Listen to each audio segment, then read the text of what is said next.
कैसे हैं आप सभी। Welcome to math hub, math by J में आप सबका स्वागत है।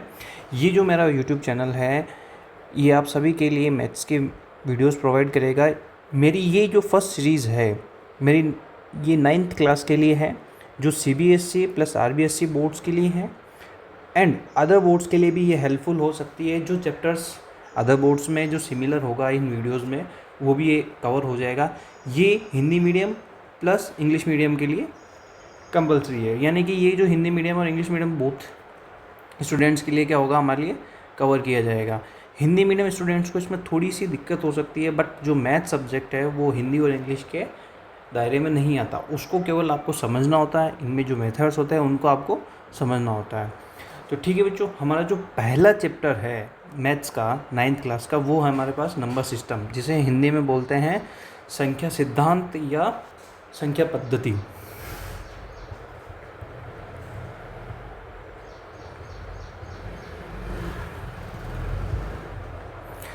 क्या बोलते हैं इसे, पद्धति, या फिर आप सिद्धांत भी बोल सकते हो। यानी कि संख्याओं के लिए जो हमारे पास रूल्स रेगुलेशंस होंगे नंबर्स के लिए, वो हम इस चैप्टर में क्या करेंगे, हम कवर करेंगे।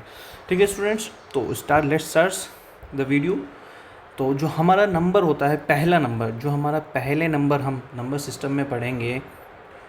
सबसे पहले नंबर सिस्टम को जानने से पहले हम नंबर्स के बारे में जान लेते हैं कि नंबर्स क्या क्या होते हैं, कौन कौन से नंबर्स होते हैं। तो पहले नंबर पे आते हैं हमारे नेचुरल नंबर्स।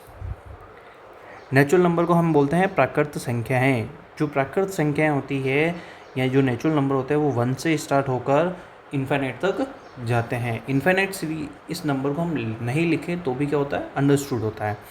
ठीक है बच्चों, सेकंड नंबर जो आते हैं हमारे पास वो आते हैं होल नंबर। हिंदी में इसे बोलते हैं पूर्ण संख्याएं। क्या बोलते हैं बच्चों, पूर्ण संख्याएं। पूर्ण संख्याओं में नेचुरल नंबर के साथ साथ इसमें क्या हो जाता है, एक जीरो और ऐड हो जाता है, और ये 0 1 2 3 से लेके इन्फिनिट तक जाता है। थर्ड नंबर पे हमारे पास क्या आता है, इंटीजर नंबर।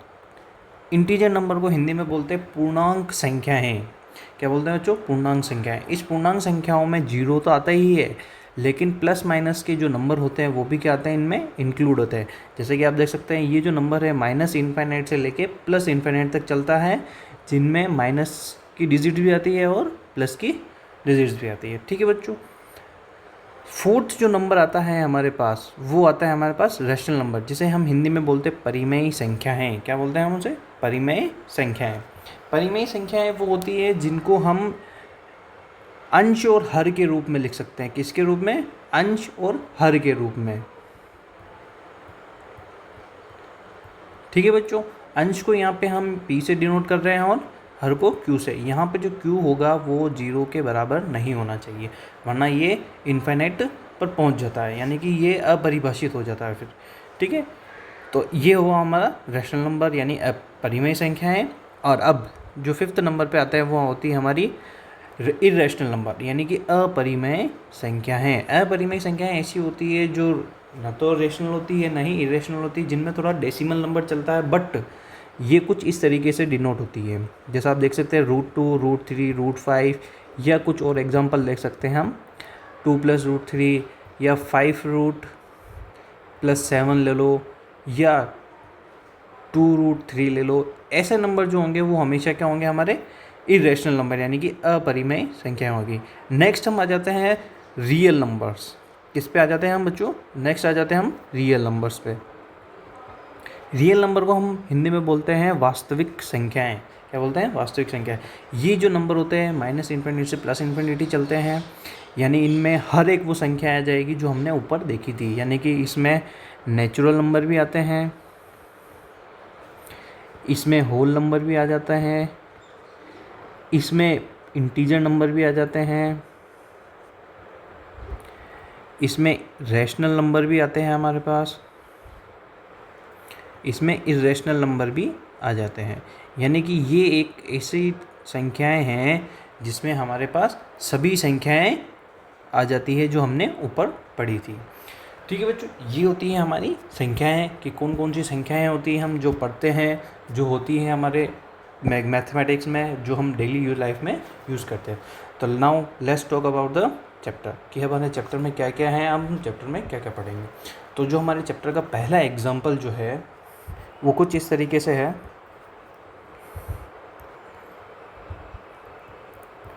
मैं इस वीडियो में आपको एग्जाम्पल भी कराऊंगा, एक्सरसाइज भी कराऊंगा और कुछ एक्स्ट्रा क्वेश्चंस भी हो सका तो मैं कराऊंगा।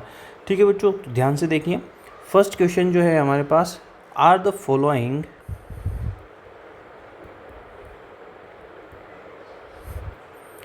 स्टेटमेंट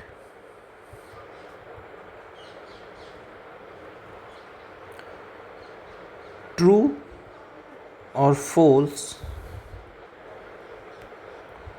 क्या बोला उसने कि जो नीचे दिए गए स्टेटमेंट्स हैं वो क्या होंगे, ट्रू और फॉल्स हैं। तो अब हमें क्या करना है कि इनका रीज़न भी देना है। तो give reason for your answer.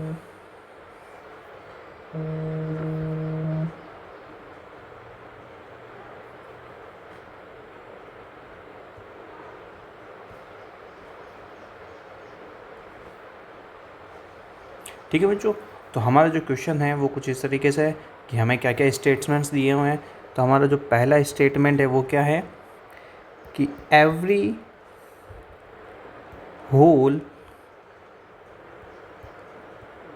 Number is a natural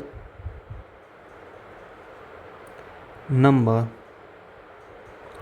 क्या बोला उसने कि सभी पूर्ण संख्याएं नेचुरल संख्याएं होती हैं, यानी कि सभी पूर्ण संख्याएं प्राकृत संख्याएं होती हैं क्या। ठीक है, तो ये हमारा पहला स्टेटमेंट है। पहले हम तीनों स्टेटमेंट जो हमारी बुक के अंदर गिवन है वो हम लिख लेते हैं। ठीक है, फिर हम इसका एक साथ आंसर करेंगे। नेक्स्ट जो है कि एवरी इंटीजर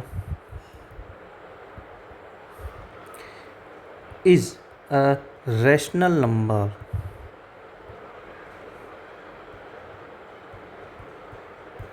यानी कि सभी पूर्ण संख्याएं परिमेय संख्याएं होती हैं क्या। तो ये है हमारा स्टेटमेंट। अब नेक्स्ट स्टेटमेंट जो है हमारा वो क्या है कि एवरी रैशनल नंबर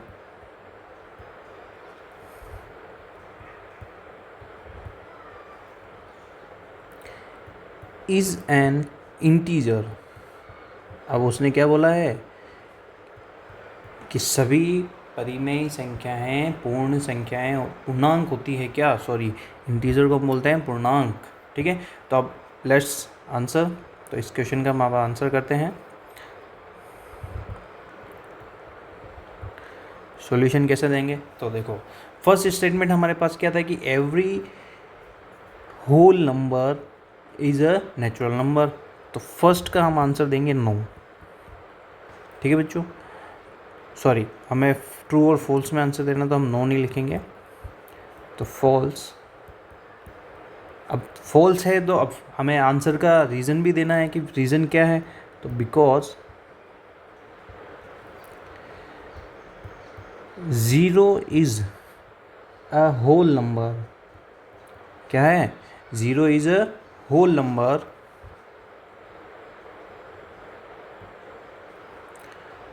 बट, क्या है, but not a natural number.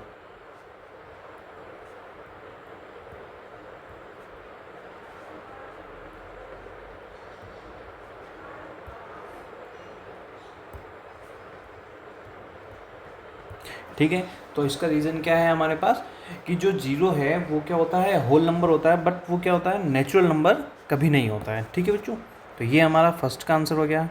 Second का आंसर हम कैसे देंगे, तो देखिए सेकंड क्या क्वेश्चन है कि every integer is a rational number. तो यस, इसका आंसर होता है ट्रू। अब ये ट्रू कैसे है, because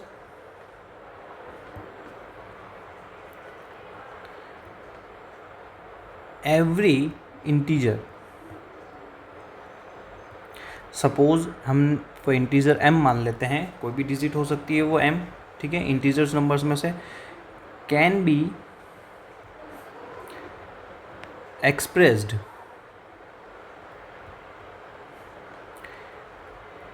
in the form m/1, ठीक है। ये m/1 जो है हमारा रेशनल नंबर को क्या करता है, डिनोट करता है। तो अब पहले हम पूरा स्टेटमेंट लिख लेते हैं, फिर मैं समझाता हूँ कि ये कैसे लिखा हमने। And so it is a rational number.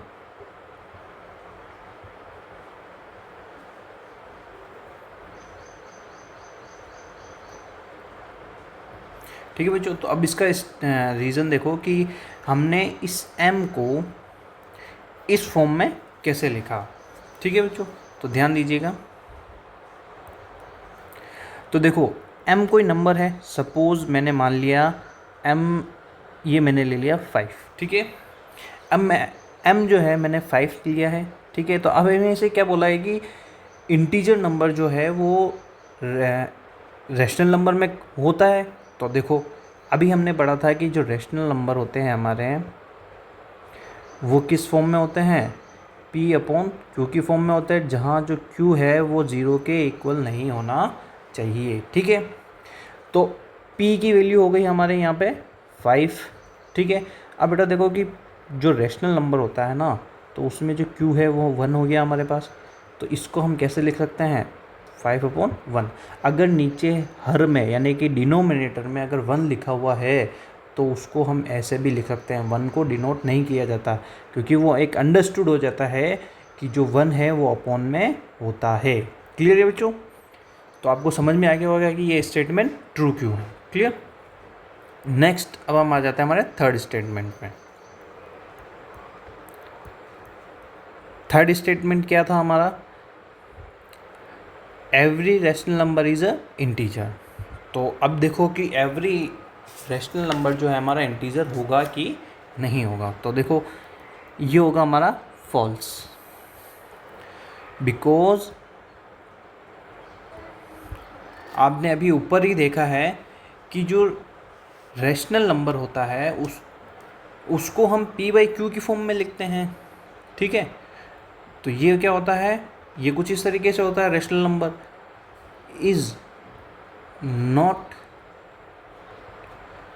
N integer, ठीक है। क्योंकि इंटीजर के अंदर क्या होता है, हमारे कभी अपॉन में डिजिट्स नहीं आती है, ठीक है बच्चों। तो जो इंटीजर्स हैं उनको हम एज ए पूरा डिनोट करते हैं, कैसे, कुछ इस तरीके से। इनके अपॉन में कुछ लिखा हुआ नहीं होता है, लेकिन जो हमारे रैशनल नंबर्स होते हैं तो ये p/q की फॉर्म में होते हैं। तो ये कुछ इस तरीके से हैं। तो जहाँ पर p हो गया हमारा 3 और q हो गया 5, ठीक है बच्चों। तो इसी वजह से ये हमारा स्टेटमेंट क्या है, फॉल्स है। क्लियर है? तो आई होप कि ये आपको एग्जाम्पल नंबर 1 समझ में आ गया होगा, ठीक है। तो अब हम बढ़ते हैं नेक्स्ट एग्जाम्पल की ओर, जो कि है सेकेंड एग्जाम्पल।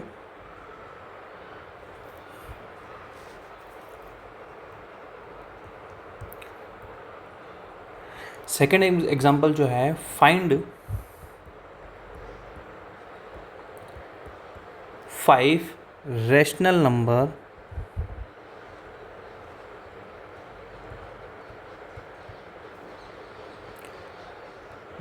Between 1 and 2। क्या बोला गया है हमारे इस क्वेश्चन में कि हमें 5 ऐसी परिमेय संख्याएं निकालनी हैं जो 1 और 2 के बीच में आती है, ठीक है बच्चों। तो अब देखो इस एग्जाम्पल को कैसे करते हैं। इस एग्जाम्पल को करने के 2-3 तरीके हैं, तो ध्यान देना। तो अब देखो कैसे करेंगे इस एग्जाम्पल को। हमारे पास इसके 2 मेथड हैं। तो मेथड फर्स्ट जो है हमारा, वो क्या है कि हम क्या करें कि इन दोनों संख्याओं को जोड़ के उसमें 2 का भाग लगाएं, ठीक है।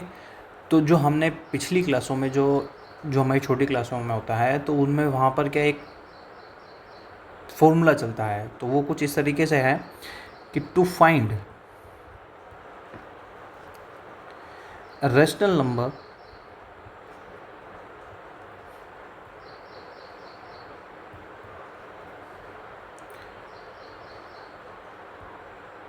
Between R and S. यहाँ आर और एस जो है वो कोई नंबर है, जैसे सपोज हमारे पास 1 और 2 गिवन है, तो वैसे ही ये कोई दो नंबर है। तो अब इसमें क्या करते हैं हम, you can add R and S, ठीक है, यानी कि इन दोनों नंबर्स को हमें क्या करना है, ऐड करना है।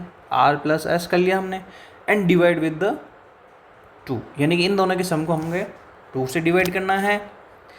अब ये जो नंबर है हमारा, ये that is lies between R and S, यानी कि ये जो नंबर होगा हमारा आर प्लस एस बाई 2 जो नंबर होगा वो आर और एस के बीच में लाई करेगा, ठीक है।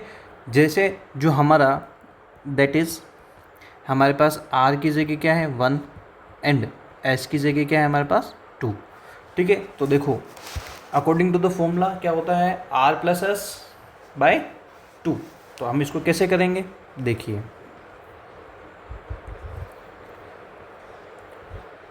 हमने लिखा आर की जगह 1 और एस की जगह 2 बाय 2। तो अब देखो ये कितना हो गया 3/2, 1 + 2 3 और अपॉन 2। क्लियर बच्चों। तो अब देखो कि ये जो नंबर है 3/2, हम देखते हैं ये जो होता है 1.5 होता है। क्लियर। तो आपको पता है कि जो 1.5 है 1 और 2 के बीच में लाई करता है। क्लियर। नाउ अब जो हमें फाइंड करना है तो वो एक रेशनल नंबर तो यही हो गया, क्या हो गया, एक रेशनल नंबर 3/2 है हमारे पास। बट हमें क्या करना है 1 से 2 के बीच में 5 निकालने हैं। तो एक हमारे पास आ चुका है 3/2, अब 4 और निकालने हैं। तो 4 और कैसे निकालेंगे, तो अब वो देखिए।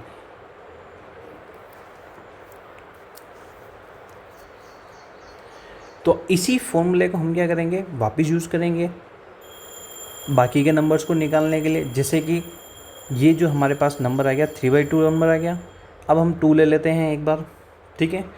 तो अब इसी फॉर्मूले का यूज़ करके, यानी कि 3/2 + 2 अपॉन में 2।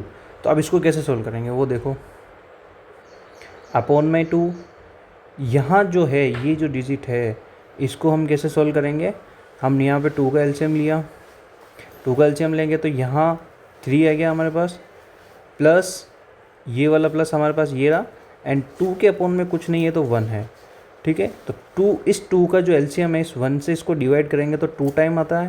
तो उस 2 को हम यहाँ से मल्टीप्लाई किया 2 से, 2 × 2 = 4। तो जो नेक्स्ट डिजिट बनेगी 2, 3 + 4 7/2। अब देखो कि अपॉन के अपॉन में जब डिजिट हो जाती है तो वो क्या हो जाती है, रेसिप्रोकल हो जाती है। तो क्या आ जाएगी 7/2 × 1/2, क्योंकि 2 के अपॉन में क्या है 1 को हमने ऊपर ले लिया। तो अब जो एक नंबर हो रहा है कि हम वो क्या है हमारे पास 7/8, क्योंकि ये आपस में मल्टीप्लाई हो सकते हैं, कि दो रेशनल आपस में मल्टीप्लाई हो सकते हैं, ठीक है। तो उनकी जो ऊपर वाली डिजिट होगी वो आपस में मल्टीप्लाई होगी और नीचे वाली जो डिजिट होगी वो आपस में मल्टीप्लाई होगी। तो 7 × 1 = 7, 2 × 2 = 4, सॉरी यहाँ पे मैंने 8 लिख दिया, यहाँ आ जाएगा हमारे पास 4। क्लियर। एक रेशनल नंबर हमारे पास ये मिल गया, एक 3/2 था ये, ठीक है। अब देखिए, अब एक बार हम ले लेते हैं 1 एंड 3/2, इन दोनों को करते हैं। तो हम आर की जगह हो गया 1 और एस की जगह हो गया 3/2 अपॉन में 2 जो हमारा फॉर्मूला होता है, ठीक है। अब ध्यान दो, अपॉन में 2 लिखा मैंने, ये वाला 2 ये रहा हमारे पास। अब ऊपर वाली जो डिजिट है इसका हम एलसीएम लेंगे, 2 आता है, ठीक है बच्चों, 2 लिया मैंने। अब यहाँ अपॉन में डिजिट में कुछ नहीं है तो वो हमेशा 1 कंसीडर किया जाता है। तो एक मेथड ये होता है कि अपॉन में किसी डिजिट का जब हम एलसीएम लेते हैं, जब कोई डिजिट एलसीएम के साथ आती है और किसी सेकेंडरी डिजिट के अपॉन में कुछ नहीं होता है, तो जो एलसीएम में आया है वही सीधा इससे मल्टीप्लाई कर दो उस सेकेंडरी डिजिट से, तो वही उसका क्या होता है, एलसीएम वाला आंसर होता है, ठीक है। तो 1 को हम सीधा डायरेक्ट 2 से मल्टीप्लाई करते हैं, तो 2 × 1 = 2, और 2 इस 2 को 3/2 के जो अपॉन में 2 है उस 2 को हम इस 2 से डिवाइड करेंगे तो वो डिवाइड होगा, तो 1 टाइम आएगा, उस 1 को 3 से मल्टीप्लाई किया तो 3 आ जाएगा, ठीक है। अब इसको हम आगे सोल्व करते हैं। तो ये हो गया 2, अपॉन में भी 2 है हमारे ऊपर, 3 + 2 5, ठीक है। अभी बताया था कि अपोन के अपोन में डिजिट जो होती है वो क्या हो जाती है, रेसिप्रोकल हो जाती है, तो वो क्या हो जाएगा 1/2। क्लियर। तो हमारी जो नेक्स्ट रेशनल नंबर जो आ गया वो क्या आ गया 5/4, ठीक है बच्चों। एक ये नंबर आ गया, एक 3/2, एक 7/4। अब हम करते हैं दूसरी डिजिट की ओर, नेक्स्ट डिजिट की ओर बढ़ते हैं। अब हम ले लेते हैं, एक बार हमने लिया 7/4 और एक हमने लिया 5/4, ठीक है। इन दोनों को वही उसी प्रोसेस से हम करेंगे, तो क्या हो जाएगा 7/4 + 5/4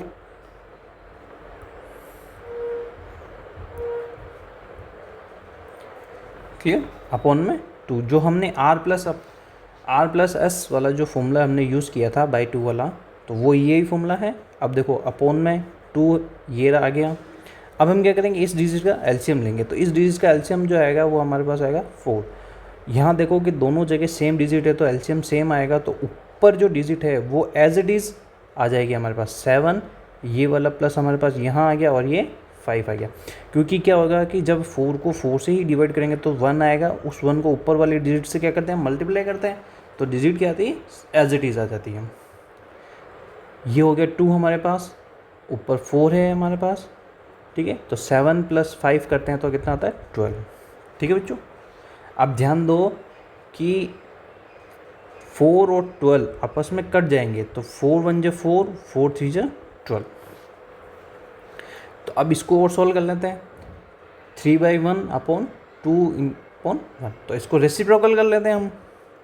तो जैसे इसको हम रेसिप्रोकल करेंगे तो वो कितना आ जाएगा 3/1 × 1/2, तो ये कितना आ जाएगा 3/2। तो देखो एक बार 3/2 तो यही आएगा, तो इसको लेने की ज़रूरत नहीं है, ठीक है। तो हम इसे छोड़ सकते हैं, तो इसे हम छोड़ देंगे। तो एक बार हम 7/4 और 3/2 ले लेते हैं, 3/2 लिया हमने और एक बार 7/4 लिया, ठीक है। तो इसको हम सोल्व करेंगे उसी मेथड से, R+S/2 वाले फॉर्मूले से। तो 7/4 + 3/2/2, ये वाला 2 हमारे पास आ गया। अब देखो इस डिजिट का जब एलसीएम लेंगे ना, तो इस डिजिट का एलसीएम कितना आएगा 4 आएगा, कितना आएगा 4 आएगा। आई होप कि आप सभी को एलसीएम लेना आता होगा डिजिट्स का, ठीक है। 4 को 4 से डिवाइड करेंगे तो 1 आता है, उस 1 को हमने 7 से मल्टीप्लाई किया तो 7 × 1 = 7, ये प्लस हमारे पास यहाँ आ गया। 2 को 2 इस 4 से डिवाइड करेंगे तो 2 टाइम आता है, कटता है, और उस 2 को यहाँ से 3 से मल्टीप्लाई किया तो 3 × 2 = 6, क्लियर। 7 + 6 कितना होता है हमारे पास, ये हो जाएगा हमारे पास 13/4/2। तो अब देखो अपॉन के अपॉन में डिजिट है तो क्या हो जाएगी, रेसिप्रोकल हो जाएगी, यानी कि 13/4 × 1/2। तो जो नेक्स्ट नंबर आएगा वो क्या आएगा 13/8। क्लियर बच्चों। तो अब आ जाती है हमारे पास नेक्स्ट डिजिट। तो नेक्स्ट डिजिट हम लेंगे 3/2 और 5/4, इस नंबर को लेंगे हम। तो ये नंबर जो होगा उसी मेथड से हम वापस करेंगे इसको, 3/2 + 5/4/2, इसको यूज़ किएंगे हम एलसीएम लिए। ये हमारा जो अपॉन वाला जो है ये 2 ही आ गया। ऊपर वाले डिजिट का जब हम एलसीएम लेंगे तो ये आ जाएगा 4, ठीक है। 2 को 4 से डिवाइड करेंगे तो 2 × 2 = 4, तो 2 टाइम करता है, तो 2 × 3, तो ये कितना हो जाएगा 6, प्लस 4 को 4 से डिवाइड करेंगे तो 1 टाइम करता है, तो 1 × 5 करेंगे तो 5, क्लियर। 5 + 6 11/4/2/1, ठीक है। तो डिजिट रेसिप्रोकल हो जाएगी, अपॉन के अपॉन में है तो जो हमारा नेक्स्ट रैशनल नंबर आएगा वो क्या आएगा 11/8। तो अब ध्यान से देखिए बच्चों कि 1 और 2 के बीच में हमारे 5 जो रैशनल नंबर्स है वो ये क्या है, ये तो हो गया 1, ठीक है। पहला नंबर हमारे पास क्या है 3/2 था, ठीक है। पहला नंबर हमारे पास कहाँ गया 3/2, ये रहा हमारे पास 3/2, ठीक है। एक नंबर ये हो गया 3/2, एक था हमारे पास 7/4, एक आया हमारे पास 5/4, एक 11/8 और एक 13/8, और नेक्स्ट है हमारे पास 2, ठीक है। ये इनको मैंने अभी अरेंज नहीं किया है ऑर्डर में, तो आप इनको अरेंज कर लेते हैं। तो 1 सबसे पहला नंबर आएगा हमारे पास 13/8, ठीक है बच्चों। फिर आ जाएगा, भले ही आप इनको ऑर्डर में अरेंज करो या ना करो, उससे कोई फ़र्क नहीं पड़ता, ठीक है। वैसे ये ऊपर वाला जो है ये एक सही ऑर्डर में अरेंज्ड है हमारे पास, ठीक है। तो नीचे वाले को हम रहने देते हैं, ठीक है बच्चों। तो हमारे पास 1 और 2 के बीच में 5 डिजिट्स यानी कि जो रेशनल नंबर थे वो आ चुके हैं। ये जो है हमारे पास रेशनल नंबर्स हो गए, क्लियर। तो ये आपका इसका आंसर हो गया। इसका जो नेक्स्ट मेथड है वो हम डिस्कस कर लेते हैं। जो हमारा सेकंड मेथड है, हमें क्या करना है, 1 और 2 के बीच में क्या करना है, नंबर्स फाइंड करना है, रेशनल नंबर्स, वो भी कितने, 5 रेशनल नंबर्स हमें क्या करने हैं, फाइंड करने हैं। तो ध्यान दो कैसे करेंगे। हमने लिया 1 और एक साइड हम ले लेते हैं 2। तो अब ध्यान दो कि हम 1 को कैसे लिख सकते हैं। 5 रेशनल नंबर निकालना है तो आप कोई भी आपके मन से कोई डिजिट चूज़ कर लो कि जिसको डिवाइड करने पे 1 आ जाए, और उसी डिजिट से, यानी कि जहाँ आप 1 में लोगे उसी डिजिट से आप उसी नंबर को डिवाइड करते हो किसी नंबर दूसरे नंबर को, तो 2 आ जाना चाहिए। तो मैं ले लेता हूँ 5 लिया मैंने, और 5 1 जब 5 होता है तो 1 आ जाएगा, और एक जगह मैंने लिया 10/5, तो मैं क्या करूँगा, 2 आ जाएगा वो नंबर, ठीक है बच्चों। तो ये एक नंबर आप और ले सकते हो। अब देखो कि 5/5 से 10/5 के बीच में कितने नंबर लिख सकते हैं हम। तो देखो 6/5 हो जाएगा, एक 7/5 हो जाएगा, 8/5 हो जाएगा, और 9 यहाँ आएगा हमारे पास 5। बट फिर भी यहाँ 4 नंबर है, तो एक नंबर और हमें चाहिए होगा, तो हम ये वाले नंबर नहीं ले सकते हैं। तो अब हम दूसरा नंबर लेके ट्राई कर लेते हैं। 1 = हमने लिया 6/6, और 2 जो है हम उसको ऐसे रिप्रेजेंट कर सकते हैं, ठीक है। तो एक जगह हमने लिखा 6/6 और एक जगह हमने लिखा 12/6। तो इसके बीच में हमारे पास टोटल 5 नंबर आ जाएंगे। तो 7/6 हो जाएगा एक, तो एक हो जाएगा 8/6, एक हो जाएगा हमारे पास 9/6, एक हो जाएगा 10/6, एक हो जाएगा 11/6। तो आप देख सकते हैं कि 1 2 3 4 5 डिजिट हो गई हमारे पास। यहाँ 4 डिजिट ही हो रही थी, 4 नंबर ही आ रहे थे हमारे पास, इसलिए ये वाला नंबर हम चूज़ नहीं करेंगे। तो ये हो जाएगा नॉट पॉसिबल, यानी कि ये जो है हमारा असंभव है, ये रिज़ल्ट जो होगा वो संभव नहीं होगा, ठीक है। नेक्स्ट में हम इसको थोड़ा सा और रीअरेंज कर लेते हैं। 1 हो जाएगा यहाँ पे, 7/6 एज इट इज़ इन दो, ये दोनों 2 की टेबल से कट सकते हैं, 8/6, तो 2 2 4, 2 3 6, ये दोनों 3 की टेबल से कट सकते हैं, 3 3 9 और 3 2 6, ये दोनों जो 10/6 है 2 की टेबल से, 5 2 10 और 3 2 6, और 11/6 और 2। तो ये देखिए एक्चुअल जो हमारे नंबर हैं रेशनल नंबर वो ये है आ गए। एक ये सेकंड मेथड था हमारे पास। आई होप कि आपको ये क्वेश्चन समझ में आ गया होगा। एंड अगर आपको ये वीडियो भी पसंद आया हो तो लाइक कीजिए और कमेंट में बताइए कि यह वीडियो कैसा लगा, ठीक है। मिलते हैं अगले वीडियो में। कि यह जो इस वीडियो में मैंने आपको एग्जाम्पल नंबर 1 और एग्जाम्पल नंबर 2 मैंने आपको कराया है, एग्जाम्पल नंबर 1 और एग्जाम्पल नंबर 2 मैंने आपको इस वीडियो में कराया है। Thank you students. तो मिलते हैं अगले वीडियो में। आई होप कि आप सबको ये क्या होगा, पसंद आया होगा। Thank you very much. अपना ख्याल रखिए और पढ़ते रहिए।